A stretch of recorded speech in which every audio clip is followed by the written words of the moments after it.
Assembly ఎన్నికల్లో ఓటమి వైసీపీని మరింత కష్టాల్లోకి నెడుతోందా? పార్టీలో ప్రధాన నేతలుగా చలామణి అయిన నేతలు ఒక్కొక్కరుగా తప్పుకునే ప్లాన్ చేస్తున్నారా? మొన్న పెద్దిరెడ్డి, ఇప్పుడు బుగ్గన బీజేపీలో చేరతారంటూ జరుగుతున్న ప్రచారంలో నిజమెంత? వైసీపీ శ్రేణులను మానసికంగా కుంగదీయడానికి ప్రత్యర్థులు ఈ ప్రచారం చేస్తున్నారా, లేక పరిస్థితులు బాగాలేవని నేతలే ఇలాంటి నిర్ణయాలు తీసుకుంటున్నారా? వైసీపీలో ఏం జరుగుతోంది?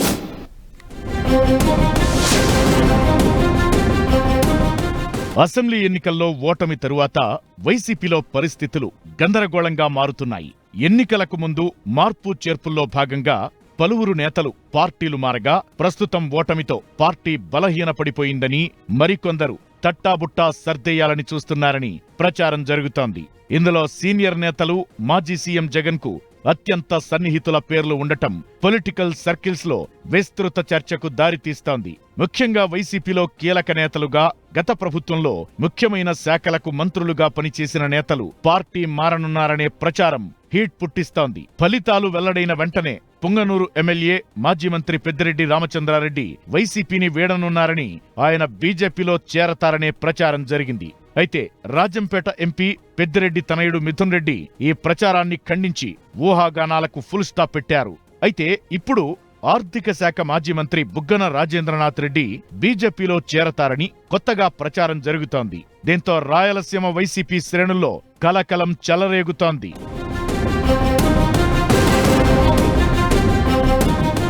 ఉమ్మడి కర్నూలు జిల్లా డోన్ మాజీ ఎమ్మెల్యే అయిన బుగ్గన రాజేంద్రనాథ్ రెడ్డి వైసీపీలో కీలక నేత. 2014, 2019 ఎన్నికల్లో వరుసగా 2 సార్లు ఎమ్మెల్యేగా గెలిచిన రాజేంద్రనాథ్ రెడ్డి మూడో ప్రయత్నంలో ఓడిపోయారు.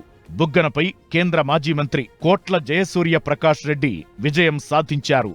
2014లో పీఎస్సీ చైర్మన్ గా, 2019 నుంచి ఆర్థిక శాఖ మంత్రిగా 5 ఏళ్లు కొనసాగిన బుగ్గన మాజీ సీఎం జగన్ కు అత్యంత సన్నిహితుడు.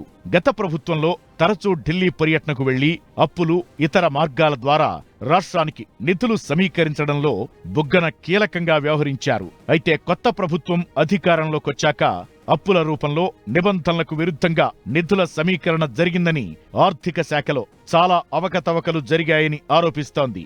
ఆర్థిక శాఖపై ప్రత్యేకంగా శ్వేతపత్రం ప్రచురిస్తామని ప్రకటించింది. దీంతో బుగ్గనపై ప్రభుత్వం చర్యలు తీసుకునే అవకాశముందని ప్రచారం జరుగుతోంది.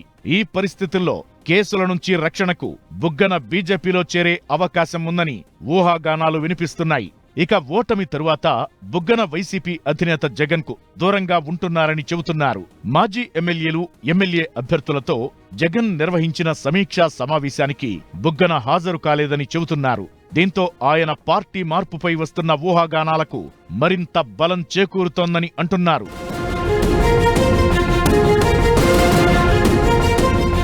విద్యాధికుడైన బుగ్గన జగన్ కు అత్యంత సన్నిహితంగా మెలిగారు. ఓటమితో మానసికంగా కుంగిపోవడంతోనే ఆయన బయటకు రావడం లేదని బుగ్గన మద్దతుదారులు చెబుతున్నారు. ఒక్క ఓటమితో వైసీపీని వీడాల్సిన పరిస్థితి లేదని, బీజేపీలో చేరతారనే ప్రచారమంతా కల్పితమని, ప్రత్యర్థుల దుష్టపన్నాగమని బుగ్గన మద్దతుదారులు చెబుతున్నారు. అయితే వైనాట్ 175 అంటూ పోటీ చేసిన వైసీపీ 11 సీట్లకే పరిమితమవడం, ఇప్పట్లో పార్టీ కోలుకుంటుందనే నమ్మకం లేకపోవడంతో ఆయన పార్టీ మారాలని నిర్ణయించుకున్నారని మరికొందరు చెబుతున్నారు. ఇక రాజేంద్రనాథ్ రెడ్డికి 2 తెలుగు రాష్ట్రాలతో పాటు తమిళనాడు, కర్ణాటకల్లో మైనింగ్, సిమెంట్ వ్యాపారాలు ఉన్నాయని తెలుస్తోంది.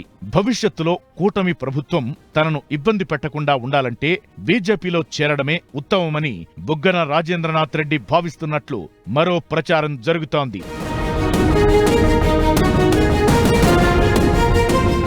ప్రస్తుతం ఢిల్లీలో ఉన్న బుగ్గన బీజేపీలోకి వెళ్లడానికి ప్రయత్నాలు ముమ్మరం చేసినట్టు మరికొందరు చెబుతున్నారు.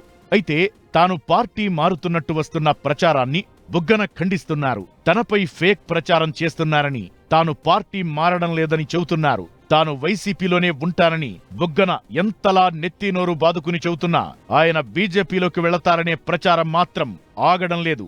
మొత్తానికి బుగ్గన ఎపిసోడ్ వైసీపీలో కలకలం సృష్టిస్తోంది. ప్రస్తుతానికి జగన్ కు దూరంగా ఉంటున్న బుగ్గన అధినేతను కలిసి ఈ ప్రచారానికి ఫుల్ స్టాప్ పెట్టాల్సి ఉంటుంది. లేదంటే మౌనం అర్ధాంగీకారమని భావించాల్సి ఉంటుందని అంటున్నారు పరిశీలకులు.